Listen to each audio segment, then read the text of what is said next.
ছিলাম সেটা হচ্ছে যেমন আরেকটা অ্যাবনর্মাল প্রপার্টি গ্রো করে সেটা হচ্ছে আইস, যেটা কিনা ওয়াটারের সলিড ফর্ম। এইটার ডেন্সিটি আমরা জানি যে কোনো কিছুর সলিড ফর্মটা is denser than its liquid form, তাই না? সবকিছুর, কারণ লিকুইড স্টেটে কি ভলিউম বেশি থাকে। স্যার এবং ক্লাসটা ডিউরেশন কতক্ষণ হবে? আহ, তোমার কি ক্লাস আছে কোনো?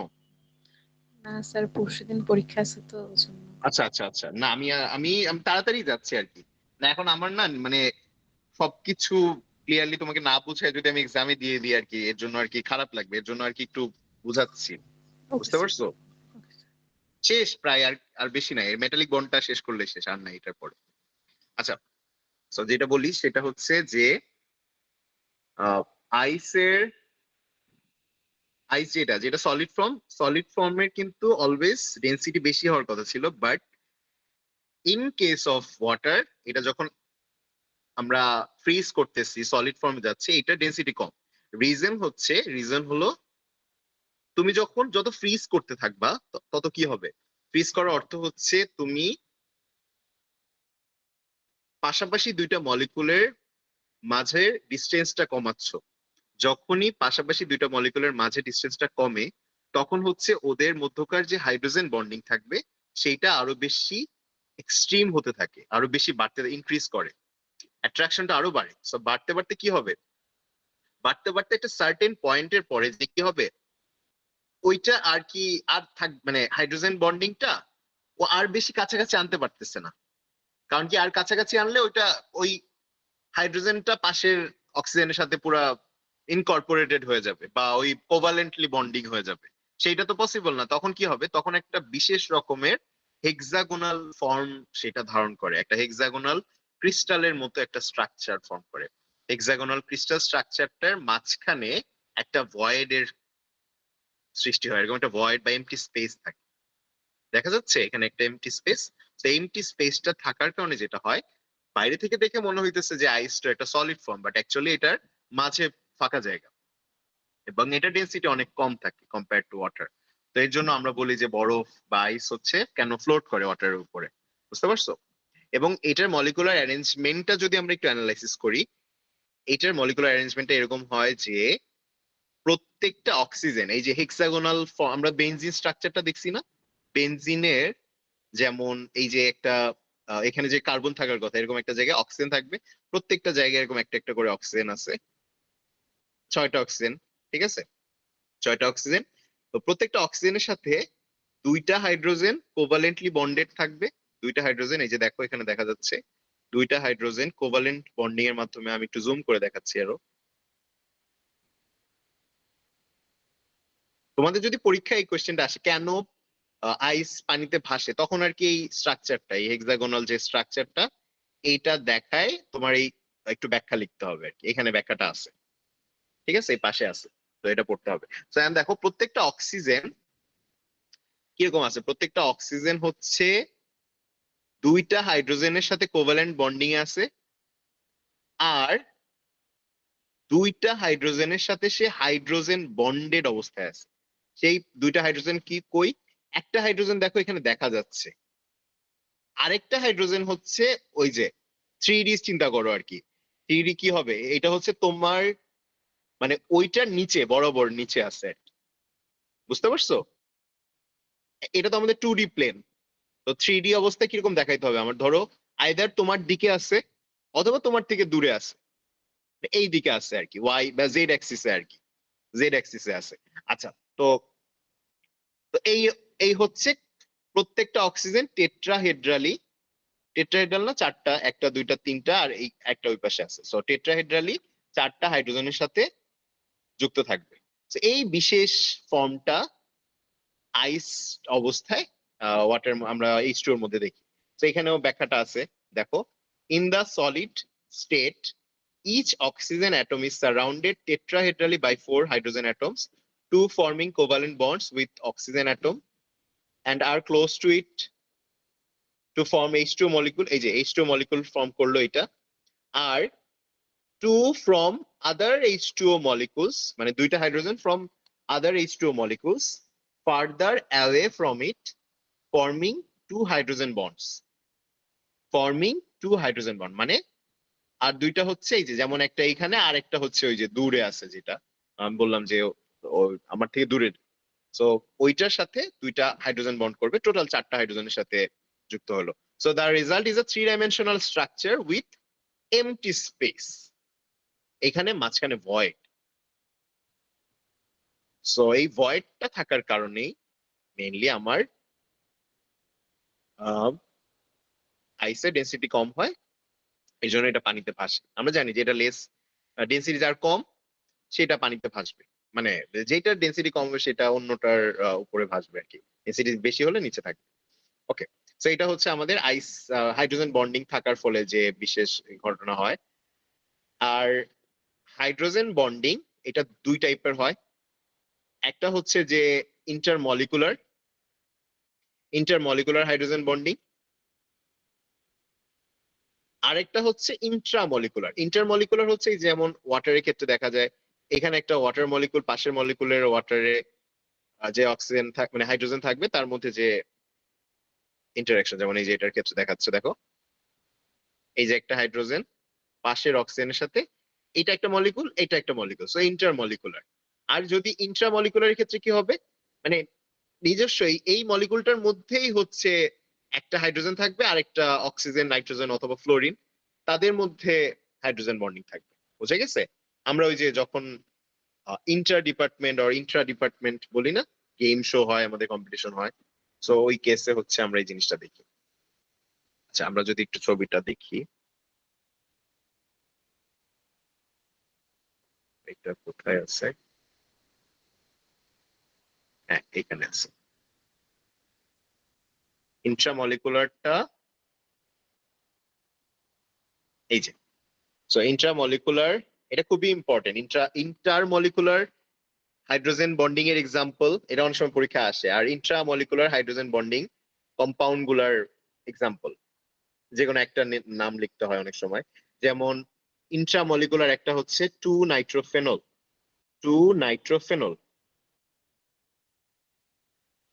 আমরা তো ফেনল গ্রুপটা চিনি তাই না? ফেনল হচ্ছে বেনজিন রিং এর সাথে একটা ওএইচ থাকে, বেনজিন রিং এর সাথে ওএইচ থাকবে। সো এটা হচ্ছে ফেনলিক গ্রুপের পর একটা নাইট্রেশন করছি আমি আর কি, বেসিক্যালি নাইট্রো গ্রুপ অ্যাড করছি। সো নাইট্রো গ্রুপটা অর্থ পজিশনে অ্যাড হয়েছে। আমরা তো পজিশন গুলা চিনি মনে হয় তাই না, যে অর্থ, মেটা, প্যারা, তিনটা পজিশন হয়। অর্থ হচ্ছে একদম এই পাশের দুইটা পজিশন। তোমার এই প্রথম গ্রুপটা হচ্ছে ওইচ গ্রুপের রেসপেক্টে পাশের যে দুইটা জায়গা আছে পজিশন, এই দুইটা পজিশন হচ্ছে অর্থ পজিশন। তারপর পরের এই সাইডের দুইটা, এগুলো হচ্ছে মেটা পজিশন। আর একদম এইটা বরাবর অপোজিটে যে 180 ডিগ্রি অপোজিট একদম, এই নিচের পজিশনটা হচ্ছে আমার প্যারা পজিশন। মানে আমি যেভাবে মনে রাখি, প্যারা হচ্ছে নিচে থাকে সবসময়। সো প্যারা এটা, মেটা পরের দুইটা, আর অর্থ হচ্ছে পাশে থাকে। আচ্ছা, সো অর্থ নাইট্রোফেনলে ইন্ট্রামলিকুলার হাইড্রোজেন বন্ডিং দেখছো, এই যে ওএইচ হাইড্রোজেন, এই হাইড্রোজেনের সাথে নাইট্রো গ্রুপের অক্সিজেন আর হাইড্রোজেনের মধ্যে হাইড্রোজেন বন্ডিং হচ্ছে। আর একটা এক্সাম্পল হচ্ছে টু নাইট্রো বেনজোইক অ্যাসিড অথবা অর্থ নাইট্রোবেনজিক। তো এই পজিশনটা আসলে উল্লেখ করতে হবে, কারণ পজিশন যদি তুমি মেনশন না করো, যেমন এটা টু নাইট্রোফেনল বললাম, এটা যদি 1 হয় এটা 2, তারপর 3 4 5 6, সো 2টা বলতে হবে। 2টা যদি না বলো, তুমি যদি এটা ফাঁকা রেখে দাও শুধুমাত্র নাইট্রোফেনল বলো, তাহলে কিন্তু ভুল হবে, কারণ 2 পজিশন ছাড়া অন্য কোনো পজিশনে তোমার যদি নাইট্রো গ্রুপটা বসে, তাহলে কিন্তু আমার সেইটা হাইড্রোজেন বন্ডিং দেখাবে না। বুঝতে পারছো? শুধুমাত্র এই অর্থ পজিশন গুলাতে যদি নাইট্রো গ্রুপটা বসে, তখনই কেবলমাত্র ইন্ট্রামলিকুলার হাইড্রোজেন বন্ডিং দেখাবে। সিমিলারলি টু নাইট্রোবেনজোইক অ্যাসিডের ক্ষেত্রেও, বা অর্থ নাইট্রোবেনজোইক অ্যাসিড, এটার নাম হচ্ছে অর্থ অথবা টু নাইট্রোবেনজোইক অ্যাসিড, এটার ক্ষেত্রেও সেম। এটা যদি আমার ফার্স্ট 1 নাম্বার, 2 নাম্বার হচ্ছে অর্থ পজিশন, সিমিলারলি 6 হচ্ছে অর্থ পজিশন। সো তুমি স্পেসিফিক ভাবে অর্থ নাইট্রোবেনজোইক অ্যাসিড লিখলে হবে। ঠিক আছে, অর্থ নাইট্রোবেনজোইক অ্যাসিড। সো এরা হচ্ছে আমার ইন্ট্রামলিকুলার হাইড্রোজেন বন্ডিং দেখায়। বুঝে গেছে? এবার আমাদের লাস্টের যে টপিকটা সেটা হচ্ছে মেটালিক বন্ড। সো আমাদের মেটালের ক্ষেত্রে একটা ইউনিক টাইপের আমরা অ্যারেঞ্জমেন্ট দেখতে পারি, এটাকে ইলেকট্রন সি মডেল বলা হয়। তো বেসিক্যালি জিনিসটা হচ্ছে যে তোমার পজিটিভ চার্জ গুলা লেয়ার বাই লেয়ার থাকবে, এই যে দেখো কত সুন্দর করে লেয়ার বাই লেয়ার আছে, আর ইলেকট্রন গুলা মিডিয়েটর হিসেবে আছে, মানে পজিটিভ চার্জ গুলো যাতে একজন আরেকজনকে রিপেল করতে না পারে এর জন্য মিডিয়েটর হিসেবে আছে সে। সো এই ইলেকট্রন গুলা এই যে এরকম মাঝখান দিয়ে ডিলোকালাইজড অবস্থায়, ডিলোকালাইজড মানে হচ্ছে সেটা ফ্রিলি মানে সবার সবার ক্ষেত্রেই আছে আর কি, বুঝতে পারছো? কোনো একটা স্পেসিফিক কারোর জন্য না থেকে সবার জন্য আর কি আছে। তো এটা ফ্রিলি মুভ করতে পারে।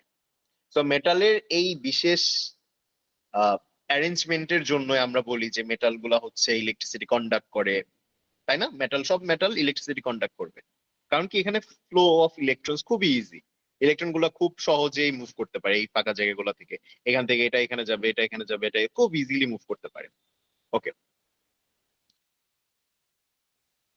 এবং আরেকটা জিনিস হচ্ছে মেটাল গুলা, একটা তো বললাম ইলেকট্রিসিটি কন্ডাক্ট করে, আর একটা হচ্ছে যে মেটাল গুলার টেনসাইল স্ট্রেংথ অনেক হাই হয়, তাই না?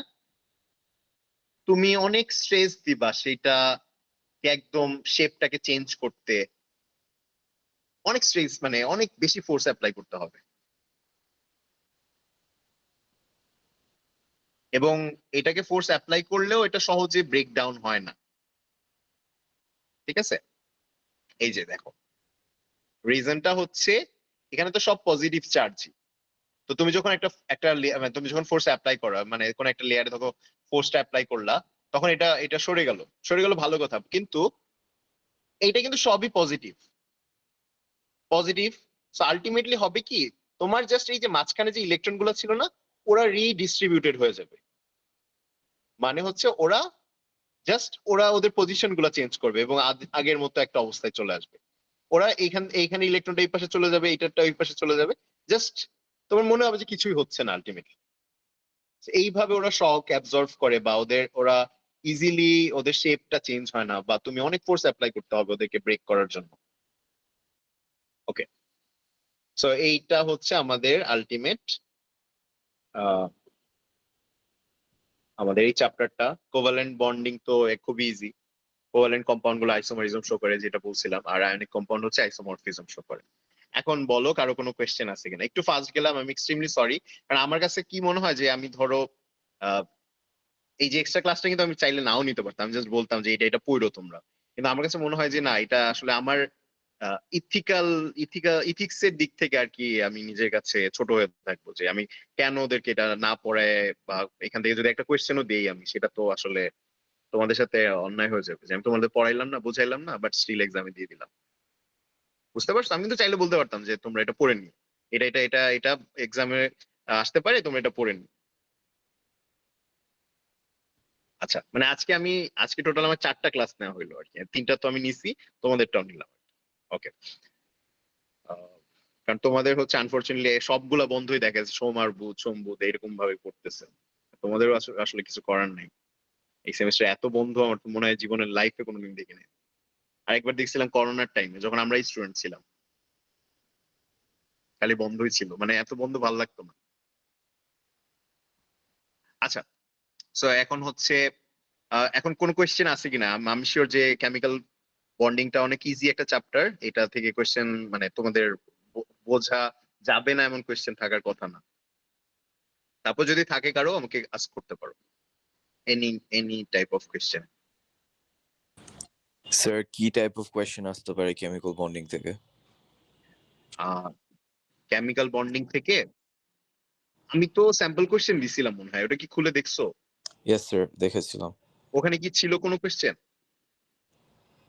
স্যার অনলি ফার্স্ট কয়েকটা দেখেছিলাম, তো শেষের গুলা দেখিনি। হ্যাঁ, লাস্টের গুলাতে ছিল। আমি যদি আচ্ছা কেমিক্যাল বন্ডিং, আচ্ছা আমি একটু রিভিউ দিব এখন, শুরু কেমিক্যাল বন্ডিং থেকে শুরু করি না?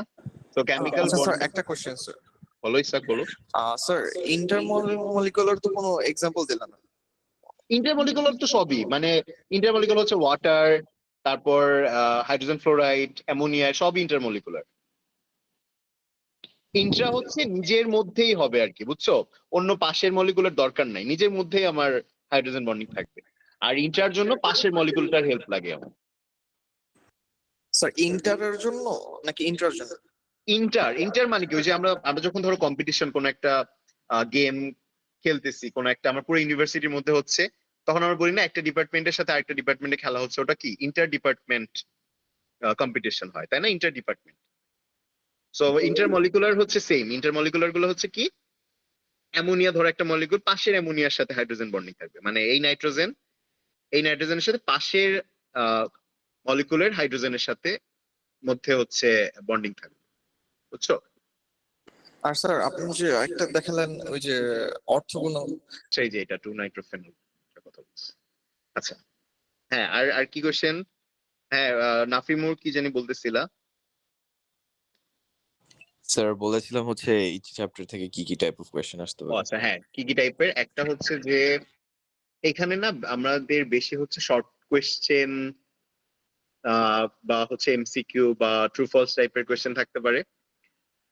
আর বড় কোনো কোয়েশ্চেন থাকলে সেটা হাইড্রোজেন বন্ডিং থেকে থাকতে পারে, বুঝতে পারছো? মানে আমরা আমরা কি কি পড়বো আমি একটু বলি। আমরা হচ্ছে, আচ্ছা এইটা দেখাই না, আমরা আরেকটা এটা দেখাই, হয়ে গেল এইটা। তোমাদের এগুলো কিন্তু দিছি, তোমরা একটু মানে যখন পড়বা, যে চ্যাপ্টারটা পড়বা, এটা একটু খুলে আর কি সবগুলো আমি যেভাবে বলতেছি ওইভাবে একটু গো থ্রু করবা, যে এইটার পরে এটা একটু, আমি শিওর যে কেউ না কেউ তো লেকচার তুলছে, তার কাছ থেকে একটু কালেক্ট করার চেষ্টা করবা, বা যেভাবে মানে ইজিলি আমরা যেভাবে যেটা করি আর কি। আচ্ছা, সো আমরা এখান থেকে হচ্ছে আয়নিক বন্ডিং এর ক্ষেত্রে আমরা শুধুমাত্র প্রপার্টি যেটা বলছিলাম, যে একটা হলো যে আইসোমরফিজম বা আইসোমারিজম এর ডিফারেন্স যেটা, এটা একটু পড়বো। আর হচ্ছে এই যে এইটা হার্ড এন্ড ব্রিটল হয়, তাই না? আয়নিক কম্পাউন্ড গুলো হার্ড এন্ড ব্রিটল হয়, এটার এক্সপ্লেনেশনটা এখানে আছে, ওগুলো একটু পড়বা। এই যে এটা, দেন হচ্ছে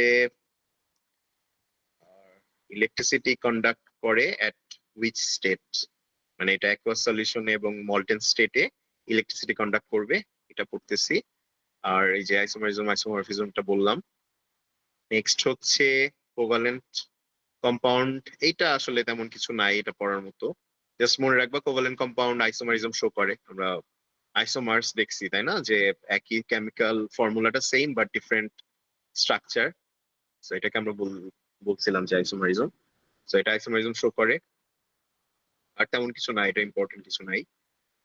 আর কোঅর্ডিনেট কোভালেন্ট কম্পাউন্ড গুলো হচ্ছে একটা বিশেষ টাইপের কম্পাউন্ড, যেখানে একজন হচ্ছে ডোনার থাকবে, ডোনার একজন থাকবে যার অনেক বেশি ইলেকট্রন থাকে। সো সে কি করে, সে হচ্ছে আরেকটা যে অ্যাটম, সেটা খুব ডিপ্রাইভ অ্যাটম না বলে আমি বলতে পারি যে ধরো একটা কোনো একটা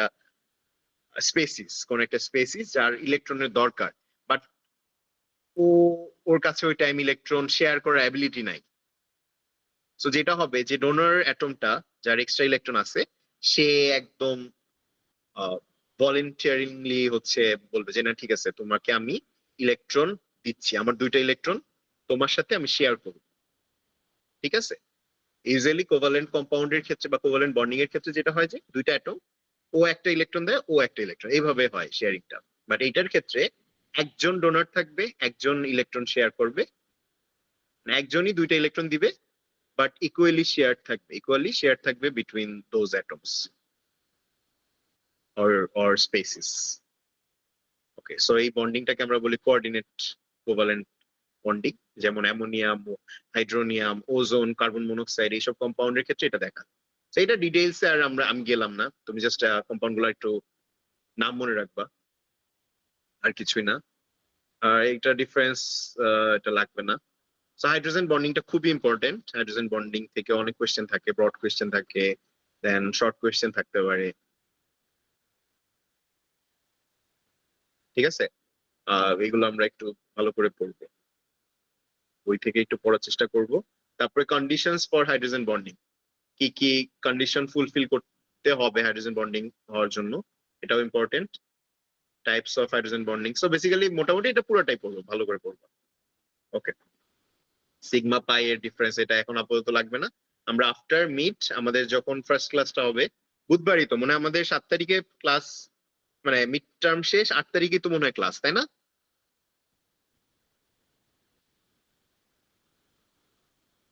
হ্যাঁ, 7 তারিখ মঙ্গলবার, আমি আমি দেখছিলাম আর কি, 7 তারিখ মঙ্গলবার হয়। হ্যাঁ 4 5 নাকি, নাকি বলো তো, 7 তারিখ মঙ্গলবার না? जी सर। হ্যাঁ जी सर, नेक्स्ट क्लास 8 तारीख। হ্যাঁ 7 তারিখ মঙ্গলবার, তো ওই তো 8 তারিখে হচ্ছে বুধবার। সো 8 তারিখে ক্লাসটা কেউ মিস করো না, যে ওটা খুব ইম্পর্টেন্ট ক্লাস হবে, কারণ আমি মলিকুলার জিওমেট্রি শুরু করবো। চ্যাপ্টারটা খুব ইম্পর্টেন্ট, ফাইনালের জন্য খুব ইম্পর্টেন্ট। ইউজুয়ালি এটা আমরা মিডেই পড়ি, বাট এখন যেহেতু সময় নাই আমাদের, অনলাইনেই ক্লাস করতেছি সব। আচ্ছা, সো এটা আর হচ্ছে মেটালিক বন্ডিং এর ক্ষেত্রে প্রপার্টি গুলো জাস্ট একটু পড়বা, ঠিক আছে? যেমন এটার হাই টেনসাইল স্ট্রেংথ থাকে, তারপরে এটা ইলেকট্রিসিটি কন্ডাক্ট করে, তারপরে এই যে কেন এটা ম্যালিয়েবল হয়, ঠিক আছে? এই যে মেটালস আর ম্যালিয়েবল অর অনেক সময় ডাকটাইল হয়, প্লাস্টিক টাইপ, প্লাস্টিক।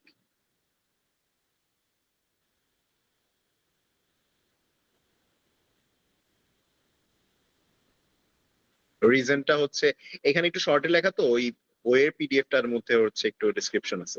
সো এখান থেকে টপিক দেখার পর এখানে আসবা, নোট করার জন্য এটা বেটার।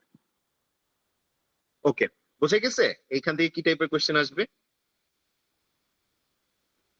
হাইড্রোজেন বন্ডিং থেকে ব্রড কোয়েশ্চেন আসতে পারে, আর হচ্ছে আর ধরো স্পেসিফিক প্রপার্টি গুলা থেকে কোয়েশ্চেন আসতে পারে।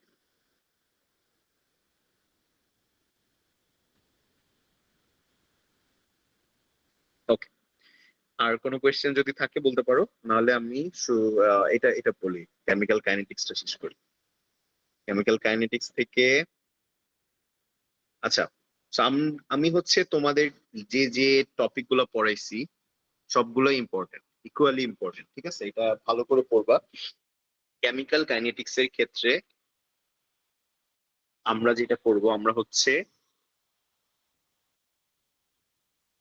রেটের ডেফিনেশন তো অবভিয়াসলি আমরা এটা তো পারি, উইথ রেসপেক্ট টু রিঅ্যাক্টেন্ট আর প্রোডাক্ট, এটা আমরা জানি কোনটার ক্ষেত্রে মাইনাস লিখতে হয়, তাই না? রেট লটা খুবই খুবই খুবই ইম্পর্টেন্ট, ঠিক আছে?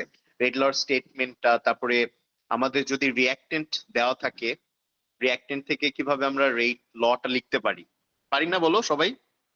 আমি শিওর যে পারি আমরা। ধরো এরকম একটা রিঅ্যাক্টেন্ট দেওয়া আছে, দুইটা তিনটা, যে যাই যতগুলোই থাকুক, আমরা এটা রেট লটা লিখতে পারবো এরকম, তাই না? এবং এই যে পাওয়ার যেগুলো অর্ডার বলতেছিলাম, সো অর্ডার গুলা কিভাবে ডিটারমাইন করতে হয় এটা আমরা কিন্তু ম্যাথ করছি, এবং আমি শিওর যে তোমরা ওই টাইম আমাকে অনেক কোঅপারেট করছিলা, খুব ভালো মতো সলভ করছিলা, এবং তখন কিন্তু আমি বলছিলাম যে দেখো আমরা কিন্তু দুইটা রিঅ্যাক্টেন্টের সলভ করছি, এটা এমনও হইতে পারে তিনটা রিঅ্যাক্টেন্ট দিয়ে দিলাম, মনে আছে কিনা? এটা কিন্তু আমরা অফলাইনে ক্লাসে করছি। তো ধরো তোমাকে আমি তিনটা রিঅ্যাক্টেন্ট দিলাম, তখন তুমি কিভাবে ডিটারমাইন করবা? তুমি তখন কি করবা? তখন হচ্ছে আমার ওই যে যেকোনো দুইটাকে ফিক্সড করে একটাকে চেঞ্জ করছিলাম, তাই না? মনে আছে?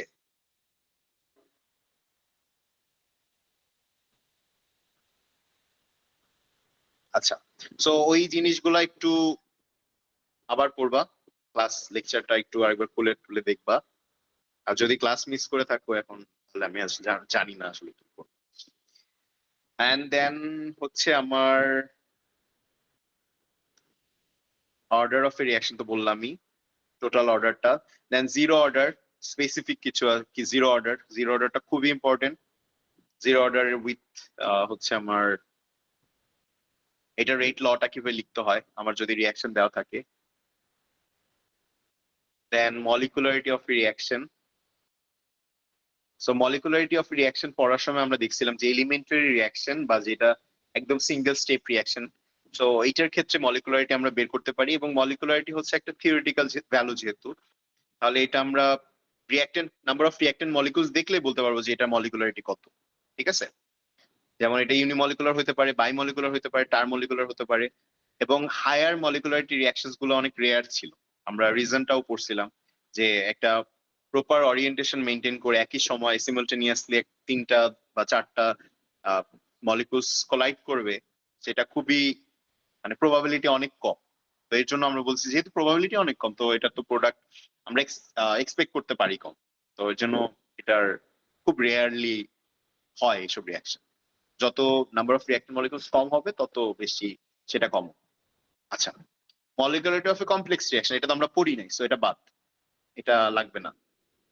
দেন মলিকুলারিটি ভার্সেস অর্ডার, এটাও পড়ছিলাম। সো অর্ডার আর molecularity of elementary reaction, elementary বা সিঙ্গেল স্টেপ রিঅ্যাকশনের ক্ষেত্রে এগুলো যেহেতু সেম হয়, মানে অর্ডার আর মলিকুলারিটি ইকুয়াল, তো আমরা ওইগুলো বলে দিতে পারবো, দেখলেই বলতে পারবো। মানে আমার রিঅ্যাক্টেন্ট যেমন এটার ক্ষেত্রে, এটা যেহেতু একটা এলিমেন্টারি রিঅ্যাকশন এখানে বলা আছে, সো এটার মলিকুলারিটি কত হবে বলো তো? কেউ একজন বলো যে 2A প্লাস বি, এটার মলিকুলারিটি কত হবে? 3। তিনটা আছে তাই না রিঅ্যাক্টেন্ট মলিকুলস, দুইটা এ একটা, সো 3। যেহেতু এটা এলিমেন্টারি রিঅ্যাকশন, আমি কি বলছি এটার মলিকুলারিটি আর অর্ডার সেম, তাহলে এটার অর্ডারটাও 3 হবে। ঠিক আছে, তো এই কথাগুলাই লেখা আছে। Order of reaction, molecularity of reaction, এই ডিফারেন্সটা খুবই ইম্পর্টেন্ট, ডিফারেন্সটা ভালো করে পড়বা। ঠিক আছে, ডিফারেন্সটা ইজ মানে এটা একটা সামারি, কোন কোন পয়েন্ট গুলা বেসিক্যালি আমরা পড়ছি ওটার ভেতরে, বা ইম্পর্টেন্ট পয়েন্ট রিলেটেড থাকবে যেটা অর্ডার আর মলিকুলারিটি। সো এটা important, order versus molecularity. Then আমরা সিউডো অর্ডার পড়ছি, সিউডো ফার্স্ট অর্ডার রিঅ্যাকশন, এটার ডেফিনেশন পড়েছিলাম আমরা। সাথে হচ্ছে আমরা রিঅ্যাকশন দেখছিলাম, hydrolysis of an ester, hydrolysis of sucrose, এগুলো ইম্পর্টেন্ট। কিভাবে আমরা রেট লটা লিখছিলাম, তাই না? রেট লটা যেমন বলছিলাম ওই টাইম যে এখানে একটা ভুল আছে, এই ভুলটা হচ্ছে এখানে ইথাইল অ্যাসিডেট হবে, এখানে ওরা মানে কার্বক্সিলিক অ্যাসিড লিখে ফেলছে, সো এটা কারেক্ট করতে বলছিলাম। তারপরে রেট লটা কি হয়েছিল মনে আছে তোমাদের? আচ্ছা, মনে থাকলে একটু পড়ো, কারণ 4 তারিখে এক্সাম, তো সময় নাই বেশি। তো তারপরে আমাদের ডেরিভেশন ছিল কিছু, zero order, first order, second order, এগুলো ইম্পর্টেন্ট ডেরিভেশন গুলা। ঠিক আছে, তারপরে এগুলো লাগবে না, examples of first order reaction, এগুলো তোমরা যেহেতু পড়ি না এগুলো বাদ। তারপরে এই ম্যাথ গুলাও বাদ, এই যে এই ম্যাথ গুলো দরকার নাই, এটা অন্য সেমিস্টার গুলোতে টাইম ছিল যখন অনেক অ্যাম্পল অফ টাইম, তো তখন পড়ছিলাম, এটা এখন এত টাইম নাই, সো এগুলা বাদ, স্কিপ স্কিপ স্কিপ, এগুলো সব স্কিপ। সেকেন্ড অর্ডার রিঅ্যাকশনের এই যে ডেরিভেশনটা, এটা আমরা তো করছি সিমিলার ফার্স্ট অর্ডার মতো, এটা ইম্পর্টেন্ট। তারপরে এইগুলো লাগবে না, ম্যাথ আর সেকেন্ড অর্ডারের ম্যাথ লাগবে না, থার্ড অর্ডার লাগবেই না। ওকে, দেন হচ্ছে আমরা চলে যাব হাফ লাইফ। হাফ লাইফটা খুব ইম্পর্টেন্ট। হাফ লাইফের যে পার্টটা, এই যে যেমন কত এটা 746 থেকে শুরু করে এরপরে এগুলি সবই আমরা করছি, ম্যাথও করছি, ম্যাথগুলো খুব সহজ ছিল।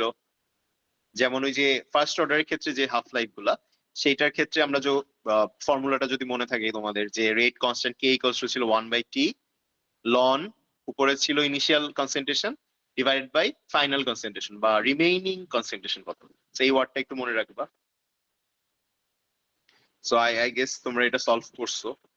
এই টোটাল হচ্ছে আমার এই প্রবলেম নাম্বার 7 পর্যন্ত, যেমন 746 থেকে 751 পর্যন্ত আমার সবকিছু সবগুলা ম্যাথই আর কি আমরা করছি, এবং এগুলো সব important.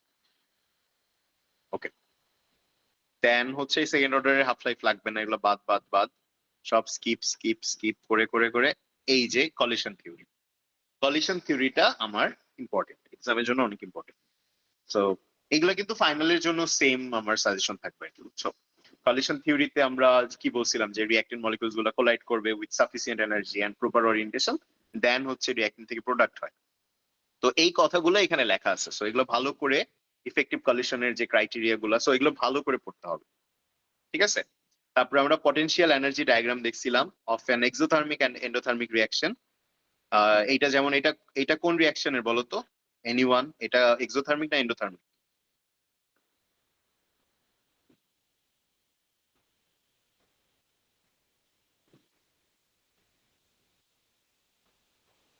Sir exothermic.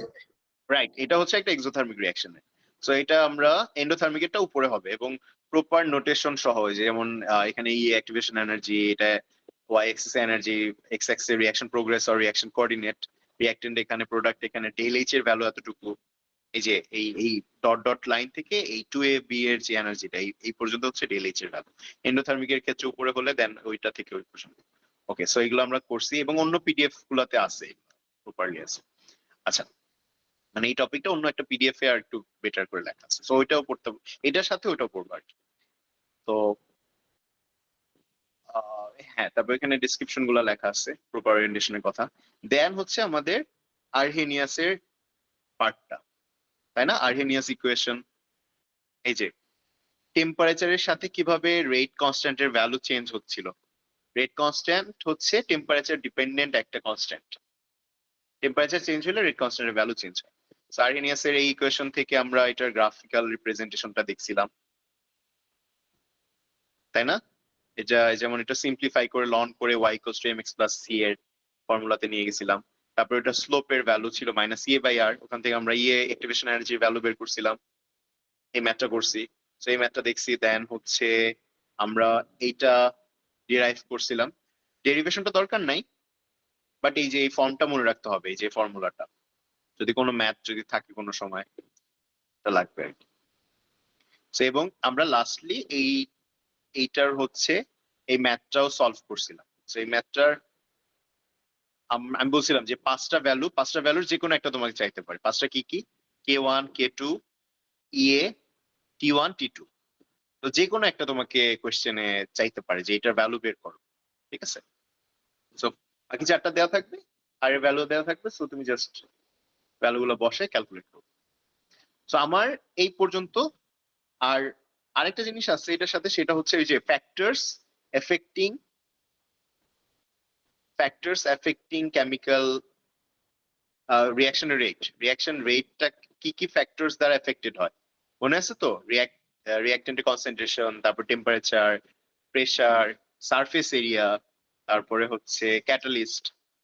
So, sir, basically, Le Chatelier's principle. না, লাশাতেলিয়ের প্রিন্সিপালটা এখানে তো আর না, লাশাতেল তো কমপ্লিটলি ডিফারেন্ট আর একটা।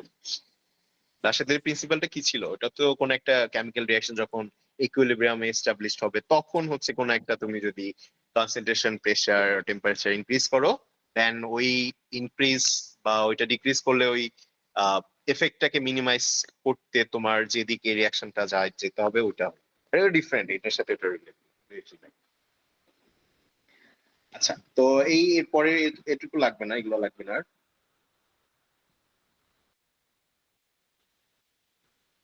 জাস্ট জাস্ট এটা না, এই কোথায় গেল ক্যাটালিস্ট, এটা এই জিনিসটা একটু জাস্ট গ্রাফটা একটু মনে রাখো, যে একটা ক্যাটালাইজড রিয়াকশন আর একটা আনক্যাটালাইজড রিয়াকশনের মধ্যে কিরকম পটেনশিয়াল এনার্জি ডায়াগ্রামের ডিফারেন্সটা, যে অ্যাক্টিভেশন এনার্জি ডিফারেন্সটা কিরকম হয়, ঠিক আছে? যেমন প্রথম যেটা, এটা হচ্ছে ক্যাটালাইজড রিয়াকশন, আনক্যাটালাইজড রিয়াকশন ওই যে উপরেরটা, এটার অ্যাক্টিভেশন এনার্জি বেশি, আর পরেরটা হচ্ছে ক্যাটালাইজড রিয়াকশন, এটার অ্যাক্টিভেশন এনার্জি কম, দেখছো? সো এইটার মাধ্যমে আমার বেশি পরিমাণে রিয়াক্টেন্ট প্রোডাক্ট হতে পারবে, কারণ এনার্জি ব্যারিয়ারটা কম, ইজিলি রিয়াক্টেন্ট থেকে প্রোডাক্ট হতে পারে। এই জন্য আমরা বলি যে ক্যাটালিস্ট ইউজ করলে রিয়াকশনটা ইউজুয়ালি স্মুথার হয়, তাই না? মানে ফাস্টার হয়, তাড়াতাড়ি হয়। জাস্ট এটা, আর আর কিছু এখানে কোনো কিছু লাগবে না, সব বাদ। তো এই হচ্ছে আমার টোটাল কাইনেটিক্স। তো কাইনেটিক্স এর ম্যাথ হচ্ছে বেসিক্যালি কোনটা কোনটা? অর্ডার ডিটারমিনেশন, আমি রেট ল থেকে কিভাবে অর্ডার বের করছি আমরা কিন্তু এটা ক্লাসেও সলভ করছিলাম। আচ্ছা, তারপর অর্ডার ডিটারমিনেশনের পরে হচ্ছে আমার ফার্স্ট অর্ডারের zero order, first order, second order ডেরিভেশনটা, আর first order related half life, এবং ওই যে তোমার রেট কনস্ট্যান্টের ভ্যালু কিভাবে আমরা ফর্মুলা দিয়ে ক্যালকুলেট করি, ওই যে ওই পার্টটা। আর লাস্টলি হচ্ছে আমাদের আর্হেনিয়াস থিওরি রিলেটেড মানে rate constant equals to A E to the power minus E by R T, এই কয়টা হচ্ছে কাইনেটিক্স এর ম্যাথ, এবং যে কোনোটা থেকে এই কোয়েশ্চেন আসতে পারে। বুঝতে পারছো? আচ্ছা, তো কাইনেটিক্স শেষ, আর থাকে হচ্ছে শুধুমাত্র আমাদের ফার্স্ট চ্যাপ্টার। তো ফার্স্ট চ্যাপ্টারটা একটু মুখে মুখে বলি, ওটার আবার বের করতে যাচ্ছি। ফার্স্ট চ্যাপ্টারে আমার অ্যাটমিক যে মডেলগুলো ছিল, মডেলগুলো তোমাদের দরকার নাই, এটা মুখস্থ করতে হবে না, পস্টুলেট গুলা ধরে ধরে প্রত্যেকটা মুখস্থ করার কোনো দরকার নাই, টাইম ওয়েস্ট আর কি। তো যেটা করবা তোমরা, তোমরা হচ্ছে লিমিটেশন গুলা একটু পড়বা। লিমিটেশন গুলা যেমন ডালটনস অ্যাটমিক থিওরি লিমিটেশন একটা ছিল, আইসোটোপ, আইসোবার, আইসোটোন, এটা ইম্পর্টেন্ট। এটা ডেফিনেশন কি, কোনটা দিয়ে কোনটা বোঝায়, উইথ এক্সাম্পলস, এটা আমরা ক্লাসে অনেক পড়ছি, তো এটা ইম্পর্টেন্ট। তারপরে হচ্ছে যেমন রাদারফোর্ডের আলফা স্ক্যাটারিং এক্সপেরিমেন্টের যে এক্সপেরিমেন্টাল সেটআপ কোনটা আমরা সোর্স হিসেবে ইউজ করছিলাম, কোন এলিমেন্টটা, তারপরে আমাদের যে ফ্লোরেসেন্ট ম্যাটেরিয়ালটা ছিল, যে স্ক্রিনটা, কোন ম্যাটেরিয়াল দ্বারা এটা, কোন মানে কেমিক্যাল ফর্মুলাটা কি ছিল, জিঙ্ক সালফাইড বা তারপরে হচ্ছে গোল্ড ফয়েল ইউজ করা হয়েছিল। ও দেন এটার পস্টুলেট গুলো অত বেশি দরকার নেই, মানে এক্সপেরিমেন্টাল সেটআপটা অনেক ইম্পর্টেন্ট, আর পস্টুলেট গুলো তো এটা খুবই সহজ।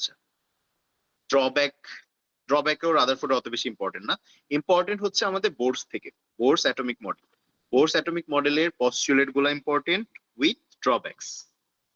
ঠিক আছে, এগুলো হচ্ছে আমরা কি করব, আমরা ট্রু ফলস এর জন্য অনেক সময় আসতে পারে, যেমন তোমাদের ফার্স্ট কুইজে আমি অনেকগুলো কোয়েশ্চেন দিছিলাম। তারপর এখান থেকে অনেক ম্যাথ থাকতে পারে, যেমন ই ইকুয়ালস টু এইচ নিউ, একটা ই ছিল যে নিউ হচ্ছে আমাদের ফ্রিকোয়েন্সি, নিউকে আমরা সি বাই ল্যামডা আকারে লিখতে পারি। ঠিক আছে, h c by lambda. So এখান থেকে যে কোনো কিছু চাইতে পারি, তোমাকে ফ্রিকোয়েন্সি ভ্যালু বের করতে হতে পারে, এনার্জি ভ্যালু বের করতে পারে, যে কোনো কিছু। তো আবার এইটার সাথে রিলেটেড হচ্ছে আমার ওই যে হাইড্রোজেন স্পেকট্রাম সিরিজটা, লাইমেন, বামার, প্যাস্টেন, ব্র্যাকেট, সো এইগুলাও ইম্পর্টেন্ট।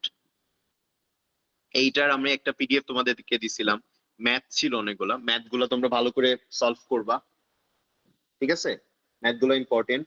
রিডবার্গের ফর্মুলাটা কি ছিল, 1 by lambda equals to R H into 1 by n f square minus 1 by n i square, তাই না? ফর্মুলাটা রিডবার্গ কনস্ট্যান্টের ভ্যালু ইউজুয়ালি দেওয়া থাকে যখন কোয়েশ্চেন করা হয়, আর তোমার ওই বুঝে বুঝে কোয়েশ্চেনটা বুঝে বুঝে কোনটা এন এফ হবে কোনটা এন আই হবে এটা বের করতে হবে। বুঝা গেছে? এবং অনেক সময় এরকম হয় যে ল্যামডা থেকে, মানে তুমি তো এই ইকুয়েশন সলভ করার পরে 1 বাই ল্যামডা থাকবে, তো তুমি ল্যামডার ভ্যালু বের করতে পারো। সো ল্যামডা থেকে অনেক সময় তোমার ফ্রিকোয়েন্সির ভ্যালু বের করতে বলতে পারে, তাই না? আমি ল্যামডা থেকে ফ্রিকোয়েন্সি পাবো না?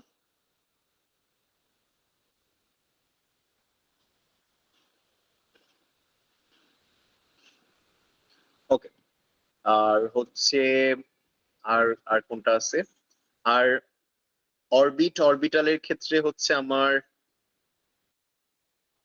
আহ এটা কোনটা দিয়ে কি ইন্ডিকেট করে, প্রিন্সিপাল কোয়ান্টাম নাম্বার, দেন হচ্ছে অ্যাজিমুথাল, তারপরে magnetic quantum number, spin quantum number, তো এইগুলো হচ্ছে কোনটা কোনটা কি ইন্ডিকেট করে, এগুলো একটু দেখবা। স্লাইডে সবকিছু কিন্তু পড়তে হবে না, আমি ক্লাস লেকচারে যেগুলো যেগুলো পড়াইছি সেটাই জাস্ট দেখবা, আর এক্সট্রা কিছু দেখার দরকার নেই। এখন টাইমও নাই এগুলো এক্সট্রা দেখার, টাইম যখন ছিল তোমরা দেখো না, যাই হোক, তো ওইটা দেখার দরকার নেই, তোমরা জাস্ট স্পেসিফিক ভাবে আমি যেগুলো পড়াইছি ওগুলো দেখবা। যদি মনে হয় যে স্যার এটা তো পড়ায় নাই, কোনোভাবে পাচ্ছি না, তো এটা দরকার নেই, স্কিপ। তারপরে আহ কিভাবে আমরা ওই যে এন এল এম এস, এটার একটার ভ্যালু দেওয়া থাকলে আমরা অন্যগুলা কিভাবে বের করি, এটা ইম্পর্টেন্ট, তাই না? তারপরে আমরা হচ্ছে একটা সার্টেন এনার্জি লেভেলে টোটাল নাম্বার অফ অরবিটালস কত হয়, এন স্কোয়ার, ওইটা আমরা বের করতে পারি। তারপর টোটাল নাম্বার অফ ইলেকট্রনস কত থাকতে পারে, 2n স্কোয়ার, সেটাও আমরা জানি। তো এইগুলো আর কি একটু দেখবা, আর ওই যে তিনটা প্রিন্সিপাল ছিল, আব্বাউ, ওন্ড আর হচ্ছে পাউলি, ওগুলো একটু দেখবা।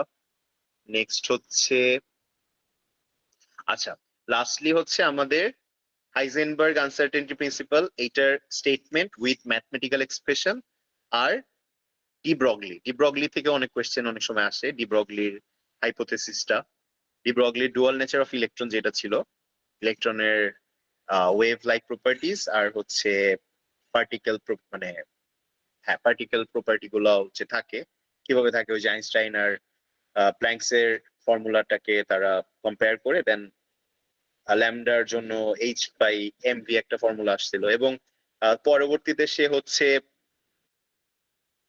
মানে ওই যে সার্কুলার যে অরবিট গুলো ছিল কনস্ট্রাকটিভ ইন্টারফারেন্স হওয়ার জন্য, যে 2πr = n থেকে যে সে বোরের অ্যাঙ্গুলার মোমেন্টাম যে কোয়ান্টাইজড mvr = nh/2 এই ব্যাপারটা প্রুফ করছিলেন, তাই না? সো এই যে আমরা ডেরিভেশন গুলা দেখছিলাম, সো এটাও ইম্পর্টেন্ট। তো মোটামুটি এই পর্যন্তই আমাদের আর এক্সট্রা অ্যাটমিক স্ট্রাকচারের জন্য আর কিছু করতে হবে। আমি প্রত্যেকটা টপিক বললাম, শর্ট একটু ব্রিফলি বলছি আর কি, অল্প অল্প ডিসকাশন। আর যেটা করবা, ম্যাথ তো লাগবে অবশ্যই। আমি কিন্তু অনেক ম্যাথ দেই ইজিলি কোয়েশ্চেনে, আমার ম্যাথ মানে আমার প্রায়োরিটি থাকে ম্যাথ গুলা।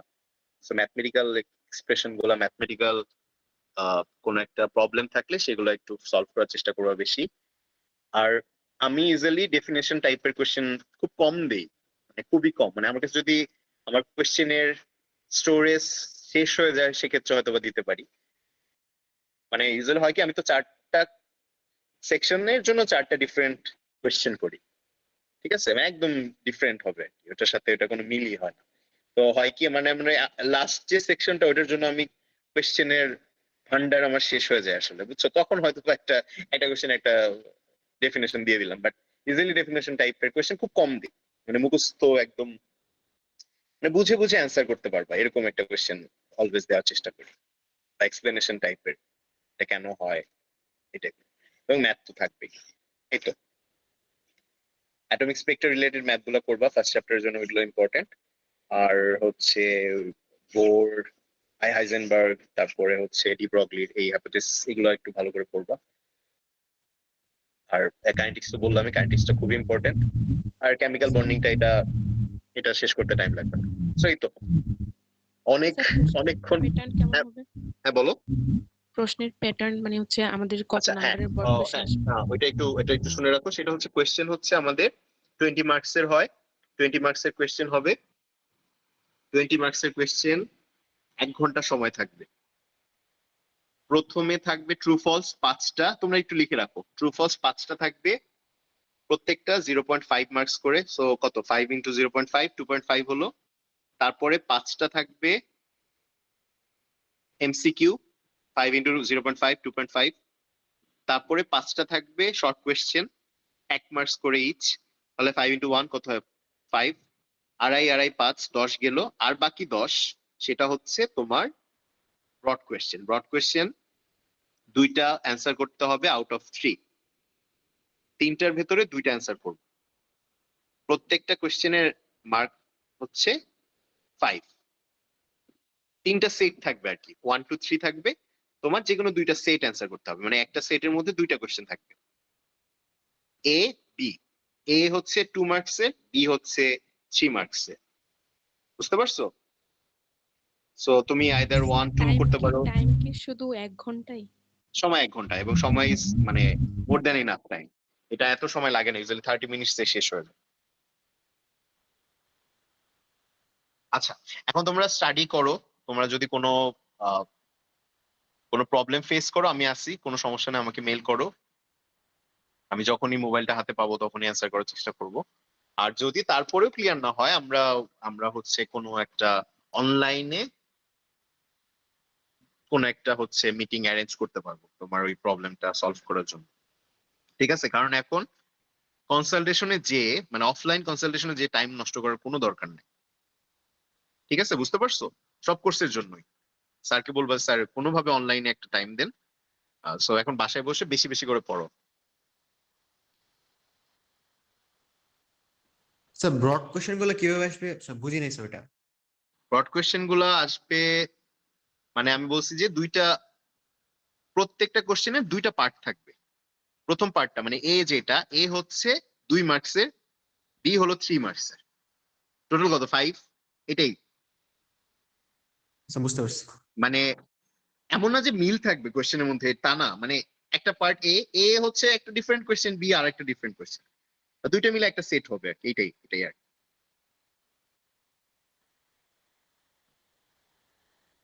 আচ্ছা, তোমাদেরকে আর যদি কোয়েশ্চেন থাকে জিজ্ঞেস করতে পারো, না থাকলে আমি ফিনিশিং কথাগুলো বলে দিই। স্যার আমি এক্সট্রিমলি সরি, আমার অ্যাকচুয়ালি ফোনের চার্জ শেষ হয়ে গিয়েছিল। ইয়ে স্যার, একটু মার্ক ডিস্ট্রিবিউশনটা ট্রু ফলস বলেছিলাম হচ্ছে 0.5 into 5, এমসিকিউ হ্যাঁ, বলেছিলাম হচ্ছে 5 into 0.5, তারপর আমার আরে ফোনের না চার্জ না শেষ না, হয়ে ও গেছে। মানে ডিফারেন্ট করছো। 0.5 into 5 হলে পরেরটাও 0.5 into 5, বুঝতে পারছো? Yes sir. লাস্ট হচ্ছে 1 into 5। স্যার ফার্স্ট হচ্ছে ট্রু ফলস, দেন এমসিকিউ, দেন হ্যাঁ, এমসিকিউ, দেন হচ্ছে শর্ট কোয়েশ্চেন, ওটা which is 1 5 মিনিটস 1 এর। into হ্যাঁ, yes. টোটাল হচ্ছে কত, 10। আর লাস্টে 10 হচ্ছে ব্রড কোয়েশ্চেন। ব্রড কোয়েশ্চেন 2টা অ্যান্সার করতে হবে আউট অফ 3। ঠিক আছে, প্রত্যেকটা কোয়েশ্চেনের মার্কস হচ্ছে 5 করে। তো তোমার 2টা সেট তোমার যে কোনো 2টা সেট অ্যান্সার করতে হবে, কারণ প্রত্যেকটা সেটে হচ্ছে তোমার 2টা করে কোয়েশ্চেন থাকবে। প্রথম কোয়েশ্চেনটার মার্কস থাকবে 2, পরেরটা হচ্ছে 3। স্যার ব্রড কোয়েশ্চেনে সিন্স 3 কোয়েশ্চেন্স, তাহলে হচ্ছে প্রত্যেকটা চ্যাপ্টার থেকে একটা কোয়েশ্চেন আসবে। এইরকম কোনো গ্যারান্টি নাই, মিক্সডও থাকতে পারে। অলরাইট। বুঝছো, কোনো এরকম কোনো মানে আমি গ্যারান্টি দিয়ে বলতে পারি না যে তোমার এইচ প্রত্যেকটা চ্যাপ্টার থেকে একটা কোয়েশ্চেন আসবে, এরকম এমন হতে পারে একটা চ্যাপ্টার থেকে 2টা কোয়েশ্চেন চলে আসছে, আরেকটা থেকে আসলো না। জানি না, করতে হবে। সিলেবাস অনেক কম কম্পেয়ার টু দা মানে প্রিভিয়াস সেমিস্টার। ওগুলায় আমি হচ্ছে অনেক কিছু পড়েছিলাম, অনেক সময় ছিল, যেমন ফলের ক্ষেত্রে, ফলে তো কোনো ছুটি পাইনি। ওখানে অনেক কিছু ছিল, আর মলিকুলার জিওমেট্রি পড়েছিলাম, আর আরো ম্যাথ করেছি এই কাইনেটিক্স এ। অ্যান্ড দে ডিড ওয়েল, ওরা অনেক ভালো করছে। খুবই ভালো, মানে ট্রিপলি ব্যাচ গুলা ওরা অনেক ভালো করছে। এখন তোমাদের জন্য আমি কোয়েশ্চেন যতটুকু পারছি মানে একদম ইজি করার চেষ্টা করছি, এর থেকে ইজি আমার দ্বারা পসিবল না। এখন এখন যদি না পড়ো তারপরে তো আসলে মানে সেটা যত ইজি করি না কেন, না পড়লে তো আসলে সেটা অ্যান্সার করা পসিবল। ঠিক আছে, তো এখন যেহেতু টাইম আছে, এখন ট্রাই করো একটু পড়ার, সবগুলো টপিক কভার করার চেষ্টা করো, মানে যা যা বললাম আর কি, যে কথাগুলো বললাম অ্যাটলিস্ট এইগুলো শেষ করা যায়। এর বাইরে আপাতত এখন আর করা দরকার নেই। বুঝা গেছে? Yes sir. এই সবার জন্য বেস্ট অফ লাক। আর যেটা বললাম, যদি কোনো প্রবলেম হয় আমাকে মেল করবে সাথে সাথে, আমি যত সম্ভব দ্রুত পারি, যত অ্যাজ আর্লি অ্যাজ পসিবল আমি একটা রিপ্লাই দেওয়ার চেষ্টা করব। আর যদি তারপরেও যদি সলভ না হয়, then we can arrange online meeting. তো ওইটার মাধ্যমে অনলাইন কনসালটেশন আর কি বেসিক্যালি। তো এখন অফলাইনে যেয়ে তোমার টাইম নষ্ট করার দরকারই নাই। 4 তারিখে এক্সাম, এর আগেও আই গেস একটা দুইটা থাকবে সবারই। তো ওগুলার জন্য এখন পড়ো, আর সময় নেই। ঠিক আছে, তো আমি আর বেশি কথা বলতেছি না, অনেক কথা বলে ফেলছি, আই এম সরি এক্সট্রিমলি এত সময় নেওয়ার জন্য, বাট এটা তোমাদের ভালোর জন্যই এত কথা বললাম। ওকে, আর কোনো কোয়েশ্চেন?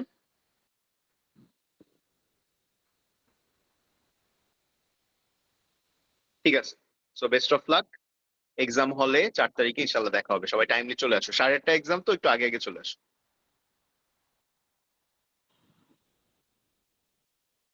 ওকে, ঠিক আছে। ওয়ালাইকুম আসসালাম, সবাই ভালো থেকো।